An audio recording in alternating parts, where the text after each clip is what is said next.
Bueno, hoy justo también estamos con... Hoy es el último programa del año que estamos haciendo. Sí. Así que bueno, seguramente va a pasar un montón de cosas de acá que retomemos. Pero bueno, vamos a tratar de cerrar más o menos haciendo una revista de cómo están quedando las cosas con todo este desastre que viene siendo desde las elecciones de octubre, ¿verdad? Venimos hablando de eso, porque... se ha reconfigurado, entre comillas, políticamente o no la situación. Y lo que venimos viendo, hay muchos que lo que vienen precisamente mencionando, muchos analistas y demás, es que lo que aparentemente se presentó como una victoria para el gobierno y una derrota, entre comillas, para los distintos sectores de oposición en las últimas elecciones nacionales, que se suponía que iban a fortalecer, ¿no?, a la gestión de Javier Milei. Lo que está demostrando es que sigue, no es que hubo, digamos, un cambio de protagonistas, sino que lo que uno puede ver es que precisamente siguen siendo los mismos y precisamente se siguen mandando, a pesar de tener un escenario muy favorable, con una oposición absolutamente dividida, dispersa y cada cual buscando sus propios intereses, lejos de lo que son las necesidades y los intereses populares en este momento. Que tranquilamente estos tipos podrían avanzar por encima, pero se siguen haciendo ellos mismos la propia zancadilla. Ahora vamos a entrar en tema de por qué. Están reventando lo poco o nada que, digamos, lograron, entre comillas, salvar después de las elecciones donde parecía que su poder estaba refrendado. Bien, ¿qué pasó? Antes que nada, tener presente que, como siempre, enmarquemos esto con lo que viene pasando. En estos últimos días, por un lado, hemos visto esta última semana que esa suerte de fuerza expedicionaria que los yanquis tienen en las costas de Venezuela, ya ha procedido a incautar 3 buques petroleros,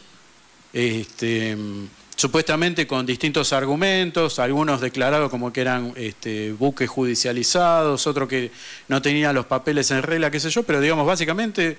la estructura ahí militar de portaaviones, aviones, lanchas y demás que tiene Estados Unidos ahí enfrente de las costas venezolanas, lo que hizo fue requisar esos buques petroleros, una actitud absolutamente ilegal que va contra todos los acuerdos internacionales, ¿no?, de circulación y demás. Seguramente lo va a decir, pero el argumento de fondo es que el petróleo de Venezuela se lo robaron a los norteamericanos desde 1964 y se acuerdan ahora.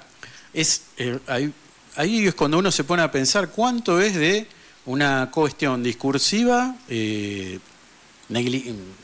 no sé cómo decirlo, caradura, brutal, ¿no? Digamos, la doctrina Monroe, que te acordás que el otro día estuvimos hablando de precisamente las nuevas doctrinas con un manejito ahí, una actualización de ciertos conceptos de Trump, que busca esta idea de rehacerse de todo el espacio regional como patio trasero de Estados Unidos y su espacio de poder natural en la región. O sea, Latinoamérica es el territorio de Estados Unidos, así de simple, y es lo que vienen haciendo en todo este tiempo. Y lo que hicieron es esto, de salir a declamar, además, esa situación que decís vos, que ese petróleo ellos lo recuperaron porque era algo que se estaba expropiando a Estados Unidos, asumiendo como que todo lo que hay es todo propiedad de Estados Unidos, ¿no? Es algo demencial, pero así fue la argumentación.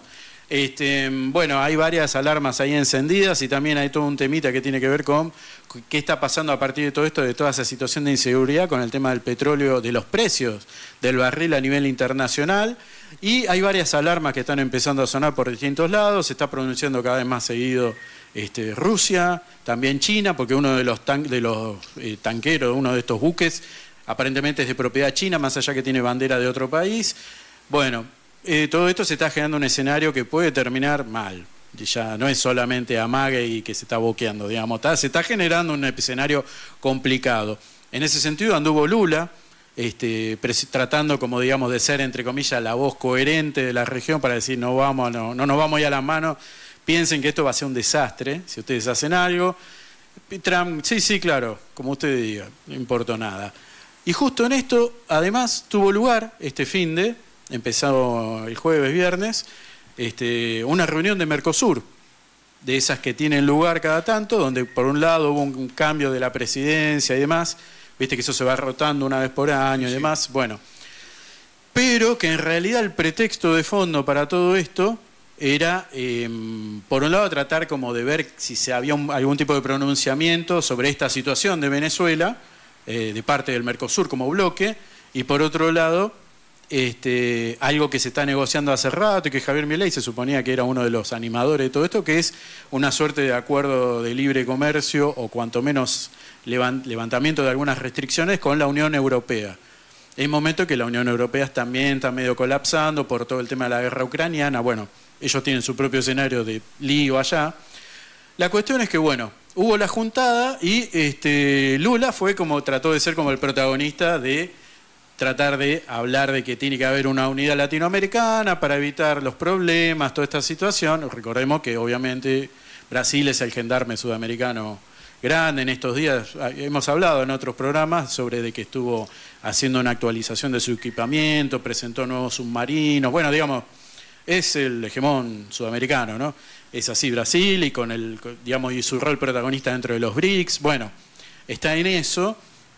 Y por otro lado, Javier Milei, que estos días anduvo a los abrazos y a los saludos y demás con su amigazo, el neofascista chileno de Kast, que lo mencionamos el lunes pasado, ¿no? Tristemente, y bueno, ganó el balotaje chileno, un nuevo aliado para Trump, un nuevo aliado para Milei, y ya no está tan solo, ¿no? Ahora tiene a Kast, tiene también en Bolivia aliados, tiene también aliados en Perú, y hay cosas poco claras, ¿no? En Ecuador también, digamos, se está armando ahí un cerco que evidentemente tiene un sesgo cruzado por Estados Unidos de apoyo y demás, sí. Está dividida por la mitad Sudamérica. Está dividida. Entre comillas, aparentemente los espacios progresistas, vamos a ponerle, quedaron más del lado del Atlántico, por así decirlo, sí. Y los espacios más reaccionarios, o cuanto menos con una impronta neoliberal tirando a fascista, están quedando del lado del Pacífico. Vamos a ver cómo sigue todo eso. En el medio también está Paraguay, que podemos contarlo en este último bando, si se quiere, y Uruguay, bueno, es una incógnita, y ya lo vamos a ir viendo. Bueno, el escenario es bastante feo, y el propio Milei, a su momento, habló de que era necesario establecer este acuerdo con la Unión Europea y demás, y dijo que apoyaba y que era necesario que el bloque se pronuncie apoyando a Trump para tirar abajo la dictadura de Maduro, ¿no? Como se utiliza, ¿no? El lenguaje que utiliza esta gente. Se han visto además en estos días gente haciendo, digamos, referente de todos este espacio de centro de derecha y derecha explícita, diciendo de que es necesario la intervención militar de Trump, de Estados Unidos básicamente, en Venezuela, porque según ellos es la única manera de ponerle fin al narcotráfico. Ya escuchamos este discurso hace rato, pero lo interesante es que estuvieron diciendo el concepto de que en realidad el narcotráfico viene siendo alentado desde los años 60, esto es el argumento, por Cuba, para generar adictos y demás en toda la región y por supuesto en Estados Unidos, y que la única manera de frenar al narcotráfico es destruir, digamos, a Venezuela, por ende también después habría algún eventual tipo de acción contra Cuba y ahí, entre comillas, se va a acabar el narcotráfico. Mirá qué interesante, ¿no? Pero bueno, es el argumento y lo peor es que... Es ridículo, pero es peligroso. Es peligroso porque no es que lo dice un loco, lo están diciendo los medios de comunicación, lo instalan, lo naturaleza, y en tiempos de fake news y de gente que no puede sostener un argumento más de 5 minutos, que no puede pensar por sí misma, sino que come y acepta lo que dicen en los medios, que haya loquitos diciendo este tipo de cuestiones, se naturaliza y de repente va a parecer que esto es verdad. Cuando sabemos más claramente que nunca de que precisamente es al revés, ¿no? O sea, hay alguien que ha fomentado y ha accionado para introducir cuestiones vinculadas al narcotráfico en la región y demás, para también accionar sobre eso, particularmente contra todo lo que era insurgencia y lucha social, ha sido la CIA y sus distintos departamentos para toda Latinoamérica. Bueno, ahí tenemos ese escenario. El problema es que el Mercosur finalmente terminó como diciendo, bueno, dale, vamos con este acuerdo con la Unión Europea, pero desde Europa están con problemas, que son problemas que ellos vienen arrastrando desde el inicio del conflicto de Ucrania, que es... han tenido un problema gravísimo levantando restricciones para tratar, digamos, de sostener económicamente a Ucrania, que está en crisis absoluta, económica, bueno, ya lo sabemos porque, claro, es un país en guerra, y se aceptan, digamos, todo lo que es su producción, que centralmente es agropecuaria, a costos muy baratos, entran en los mercados europeos. Pero ¿qué pasa? La Unión Europea tiene estándares de producción y demás que hace que a los productores agrarios europeos les salga el doble, el triple, el quíntuple producir y no poder competir contra los productos ucranianos, el trigo y demás. Por ende, es como, entre comillas, que están fomentando una competencia casi desleal, porque a los productores europeos les hacen cumplir las normativas y a los ucranianos, por su solidaridad con la situación de la guerra, no le controlan nada, no le revisan nada, no le hacen, digamos, cumplir ninguna de las propias normativas para los productores agropecuarios de toda Europa, de Francia, de Bélgica, de Italia y demás. Y en esos países esta semana se han visto marchas masivas de estos productores, que en algunos casos incluso el Parlamento de Bruselas han entrado con los tractores. Ahí están los videos. Han entrado con los tractores rompiendo todo. Bueno, hay una situación de crisis y Giorgia Meloni tuvo que pedir Mercosur, gracias, pero no podemos acordar ahora porque estamos nosotros en una crisis. Dennos un par de meses y vemos ahí si podemos armar un mercado común o un tratado de libre comercio. Conclusión, digamos, tanto esfuerzo para nada. Concreto, nada. Bien, en ese escenario están pasando cosas ahora a lo local. Vos te acordás que la semana pasada estábamos sabiendo de que iba a haber, por un lado, posiblemente iban a tener lugar las sesiones en función, porque, todos los proyectos que se querían tratar de ley, presupuesto, la reforma laboral, la reforma educativa, las cuestiones vinculadas a los aumentos de precios a jubilados, financiamiento de universidades, hospitales, etcétera, etcétera, etcétera. Todo ese paquete lo habían pateado para más allá. Esta era la estrategia del gobierno. Como ellos sacaron un montón de nuevos diputados y tienen nuevos aliados, ¿no?, conversos de último momento, calculaban que, por ejemplo, la propia bancada La Libertad Avanza, con la incorporación de gente del PRO, más nuevos diputados que habían logrado a nivel provincial, en todo el país, iban a tener una bancada que es más de 90 personas. Anteriormente no llegaban a los 30, estaban en los 30 justitos. Entonces decían, ¿por qué no la pateamos para después de la jura de los nuevos diputados y senadores, aunque el cambio más sensible eran diputados, porque ahí ya con esos números seguramente las leyes las vamos a sacar de taquito, va a ser un trámite. Bien, lo cual era razonable si uno quiere, ¿no? Obviamente vas a tener más parlamentarios, es lógico que te convenga patearlo y esperar al momento que los tengas activos, ya juramentados y ahí en el recinto. Bien, esa fue la idea, pero el problema era que obviamente se acababan las sesiones parlamentarias, por lo cual se estableció que iba a haber sesiones extraordinarias. Hablamos todo esto para que se entienda por qué están pasando estas sesiones extraordinarias. El principal tema a resolver, y que ya veníamos de 2 años sin nada, era que se tenía que resolver, aprobar de una buena vez un presupuesto, algo que no pasó en 2024 y no pasó en 2025, donde por eso surgió toda esta situación de que salió esta frase, ¿no?, de no hay plata, y por ende había recortes por todos lados, y era la manera, digamos, de pisarle en la nuca a los gobernadores y demás para, digamos, justificarle la entrega o no de distintos ATN, ¿no?, aporte del Tesoro Nacional a las provincias, a costa de que levanten la manito en alguna sesión por alguna ley que le era favorable al gobierno. Bien, entonces el panorama era ese. Bien, ¿qué pasó? El tema más álgido, y que era lo que le dedicamos tiempo la semana pasada, era el tema de la reforma laboral. Y lo del presupuesto se entendía que casi que iba a pasar de modo natural, sin mayores problemas, porque más o menos ya estaban cocinados los aliados y demás. Bien, entonces, 2 temas. El presupuesto iba a entrar, que es lo que pasó, por diputados, y se esperaba que la reforma laboral hubiese entrado también por ahí, pero bueno, se ve que algún intelectual con poco vuelo se le ocurrió que entrase por el Senado. Una iniciativa que normalmente debería entrar por diputados, pero bueno, se propuso que entre por Senado. O sea, iba a ser una ofensiva en 2 frentes, como quien dice, ¿no? Meto el presupuesto por diputados y meto la reforma laboral en el Senado, en paralelo, y sacamos todo en tiempo express. Ese parece ser que fue el razonamiento de estos muchachos. Bueno, muy interesante. ¿Qué pasó? ¿Qué pasó? Bien. Había una movilización convocada para el jueves. Nosotros aquí hemos estado convocando y participando, más allá de las diferencias, porque ya sabemos, no viene al caso para otro momento, pero más que criticable el rol que vienen teniendo desde hace bastante tiempo las centrales sindicales, muy lejos de los intereses de los trabajadores y sus necesidades, y mucho más cercano a sus intereses financieros y sus emprendimientos, ¿no? De muchos de estos líderes de la CGT, incluso esta nueva dirigencia que hay ahora, este triunvirato. Los muchachos, en vez de llamar a un paro, que era lo mínimo que uno está esperando por algo así, porque ya hemos hablado bastante sobre todas las iniciativas que se supone que iban a entrar en esta especie de machetazos con lo que iba a entrar, ¿no? La reforma laboral.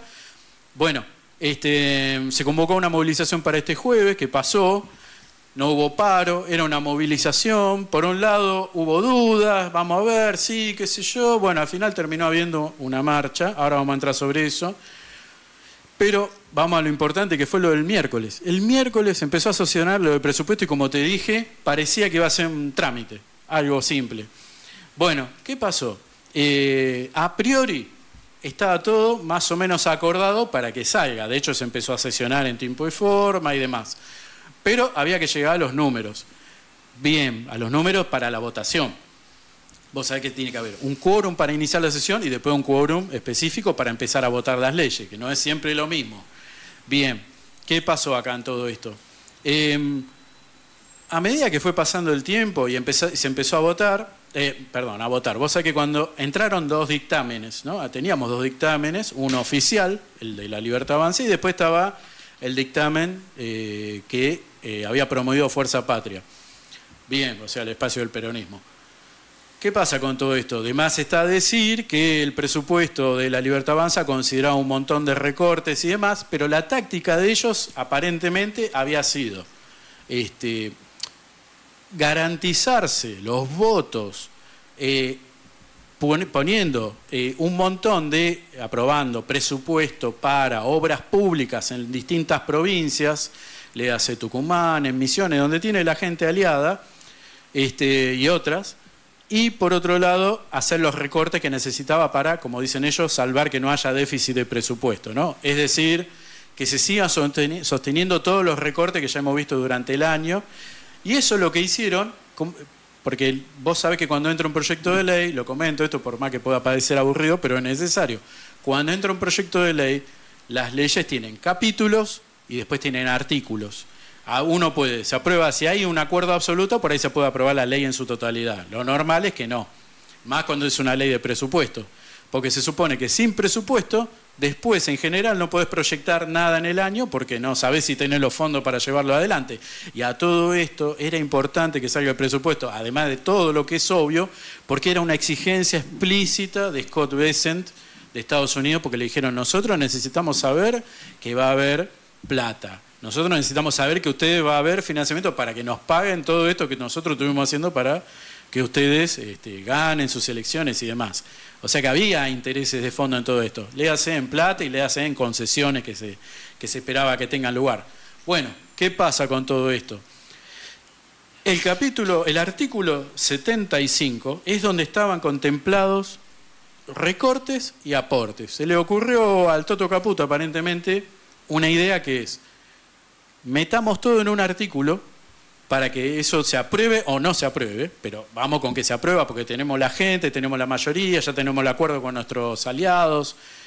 Y además, por las dudas, para que no se vote artículo por artículo, lo metieron en un capítulo y cuando empezó la sesión, Atauche, que es uno de los diputados de la Libertad Avanza, propuso que se vote por capítulo. Es decir, para que entre esa ley y no, digamos, no haya manera de que la saquen. Sí, que entre la ley tal cual, ¿no? Entre el capítulo entero y listo, ya está. Que ese era lo que se concebía como el mayor problema de esta situación. El tema es que a mucha gente le empezó a hacer ruido, aliados, le hace radicales, la gente de Piqueto, los que queda del PRO, que así todos siguen siendo un número para estas cosas que hay que poner los porotos, ¿viste? A ver, yo tengo 2, me faltan 3, bueno, este tipo de cuestiones, pero como no quedaba claro cómo iba a pasar esa situación, porque en la medida que iban presentando y argumentando, los argumentos venían siendo bastante flojos. Tenemos el audio, si vos, a ver si me escuchas de ahí, tenemos el audio de un muchacho, un diputado correntino, que se llama Lisandro Almirón, que claramente no tiene muchas luces como diputado, pero bueno, algo habrá hecho para ser diputado por la Libertad Avanza, donde el muchacho lo que hace es, vamos a escucharlo un cachito a él y al final a hablar a Martínez, el diputado Martínez de Fuerza Patria, porque este muchacho se puso a agradecer, porque en el proyecto de ley figuraba de presupuesto una parte destinada a sus provincias, ¿no? Para Chaco y para Corrientes, pero después lo corrigieron porque parece que no había entendido nada. Lo escuchamos. Que se ha encargado en estos meses de ver las necesidades más importantes de los argentinos y llevarla a un presupuesto donde no puedo dejar de agradecer como correntino obras de infraestructura importantes que están plasmadas en este presupuesto. Quiero agradecer en nombre de todos los correntinos y chaqueños la incorporación en el artículo 27 del puente Chaco Corrientes. No voy a leer todas las obras que están en el anexo 26, pero sí las de mi provincia, porque muchas veces se dice de que este gobierno no toma en cuenta o no escucha, y quiero mostrarles a todos aquellos que hablaban de que en Corrientes estaban paradas algunas obras, pero las principales hoy están incluidas en el presupuesto. Ruta Nacional 126, tramo Sauce-Curzú-Cuatiá, acceso a autovía de ingreso de la ciudad de Corrientes, Ruta Nacional 119, tramo Mercedes-Curzú-Cuatiá, Ruta 12, tramo Riachuelo-Saladas, Ruta 120, tramo vinculación, Rutas Nacionales 12 y 14 en la zona foresto industrial, reparación y mantenimiento y rehabilitación de la calzada de la autopista de la Ruta 14, de los tramos correspondientes a las localidades de Montecaseros y Curzú-Cuatiá. No es ningún tipo de chicana, pero recién lo que se leyó por parte del diputado de La Libertad Avanza por la provincia de Corrientes fue respecto al puente Chaco Corrientes, que mencionó que está incluido en el presupuesto en el artículo 27. Ese es nuestro dictamen, está incluido en nuestro dictamen, el dictamen de Unión por la Patria, por pedido de los diputados Dolce, Leiva y Campos de la provincia del Chaco y de Haddad y San de la provincia de Corrientes.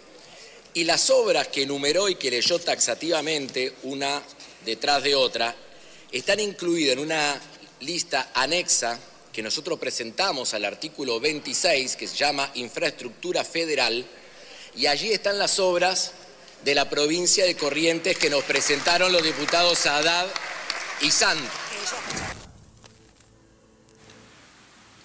Este es el nivel de la política parlamentaria en la Argentina. No sé si se entendió.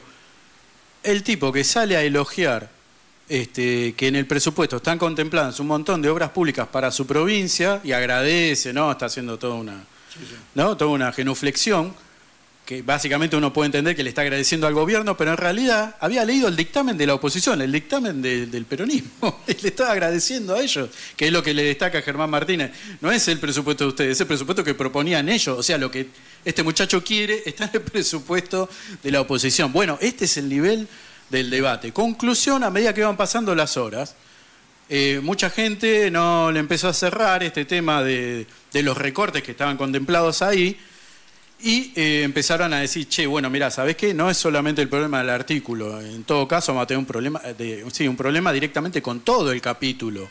No se va a poder aprobar mientras siga habiendo ese problema ahí. Esto no avanzaba, no aparecían los votos, estaban negociando.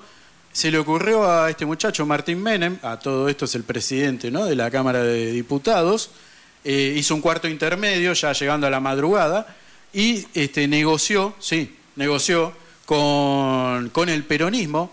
Yo quiero que se tenga presente esto. Negociaron con el peronismo, particularmente con el sector kirchnerista, para ver si podían sacar la ley de presupuesto. ¿Por qué? Porque sus ex aliados, aparentemente, o aliados según las circunstancias, le hace la bancada del PRO, Coalición Cívica, lo que queda del radicalismo, lo de Provincias Unidas y demás, no le estaban confirmando que vayan a votar.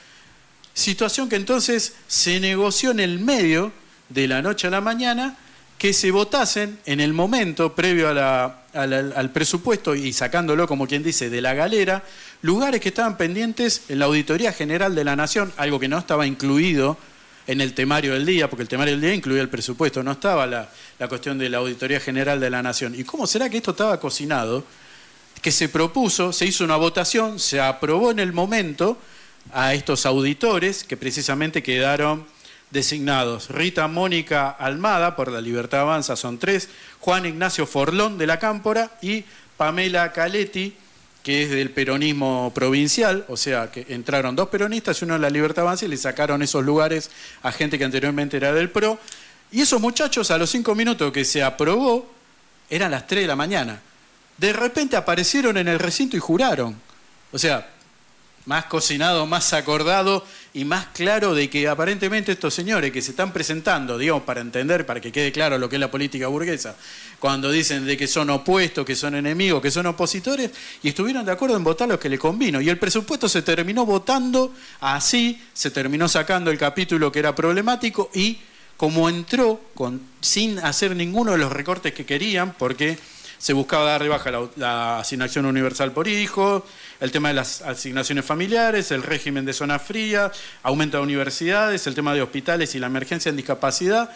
Ingresó todo y por ende el presupuesto se terminó aprobando con un déficit gigantesco porque va, digamos, a lo que eran los requerimientos de Javier Milei, esto no le funciona. Este viernes se va a tratar esto en el Senado y evidentemente, digamos, toda esta maniobra sirvió para nada, absolutamente para nada. Mirá cómo es la política burguesa. Le dijeron, Milei le dijo al pueblo argentino de que la Argentina potencia de 1900. Sí. Bueno, ayer me llegó un mensaje por el teléfono que ya conocíamos, pero da elemento para compartirlo con la audiencia, de un informe sobre las clases trabajadoras confeccionado, no solo confeccionado, investigado por Juan Viale Macé, un médico, abogado e ingeniero. Y agrónomo. Exacto. Estudió medicina en España. Él es de Mataró, conozco la ciudad de Mataró, por eso me acuerdo. Cataluña, bueno, todos esos títulos. Y además de tener todos esos títulos, 4 títulos universitarios, parece que se cruzó con Juárez Selman en un momento y le agarró un patatú a Juárez Selman, se estaba muriendo. Mira. Y lo operó en la calle, a cielo abierto, y lo salvó. Es decir que, bueno, no sé si era conocido por todas estas cosas, pero además se hizo mucho más conocido y vinculado con las esferas del gobierno, sin vender nada, sin ningún... No. Solamente porque era un tipo muy capaz. Entonces, Julio Roca, sobre el final de su segunda presidencia, en 1904, le encargó un informe sobre las clases trabajadoras, entre otras cosas porque le interesaba para ver con qué personal contaba para el servicio militar obligatorio, para... bueno, fortalecer la estructura militar del ejército. Y Viale Macé no hizo un informe superestructural, sino que se metió en la realidad, caminó por las provincias, sí, viajó al norte, viajó al sur, se metió, digamos, en los obrajes, en los quebrachales, en los lugares donde se trabajaba, en los galpones donde vivían los peones. Recorrió los conventillos en Buenos Aires, decir que recorrió toda el submundo del trabajo que se quería ocultar, una Argentina que es verdad, que tenía gran superávit económico, producto de las exportaciones de granos y carne, pero con un pueblo, lo que dio a la luz, lo que sacó a la luz este informe, de que la situación era de gran pobreza, de enfermedades, epidemias, superexplotación, bajos salarios. Enfermedades endémicas, condiciones laborales paupérrimas. Raquitismo, y dentro de todo este desastre, bueno, por supuesto, los peones, los indígenas y las mujeres, como siempre, llevaban la peor parte. Todo esto sale a la luz y en lugar de servir para algo, se decidió cajonearlo y quedó en el rincón del olvido. Viale Macé muere en 1907. Entre otras cosas, Viale Macé fue el que hizo el primer dique San Roque. Mira. Se decía que el dique estaba fallado, qué sé yo. Bueno, no sé qué pasó, esto es una historia. La cuestión que cuando fueron a dinamitar el dique que había hecho Viale Macé, no lo podían romper de tan bueno. De tan bien hecho que estaba, claro. Era todo calumnia, bueno, cosas que recorrían. La cuestión que tuvieron que pasar varias décadas para que comenzara a surgir una legislación que tomó en cuenta todo este informe, todos los estudios, toda la investigación realizada por Juan Viale Macé y que desmiente al gran mentiroso, desmiente la Argentina potencia de Milei, y justamente lo que quiere hacer Milei es lo que denunció Viale Macé en 1904, quiere llevar una Argentina integrada que teníamos dentro del capitalismo, más o menos, la quiere llevar a la misma situación de 1900-1904. Esa es la realidad del proyecto del neoliberalismo, del capital financiero, presidido por Javier Milei.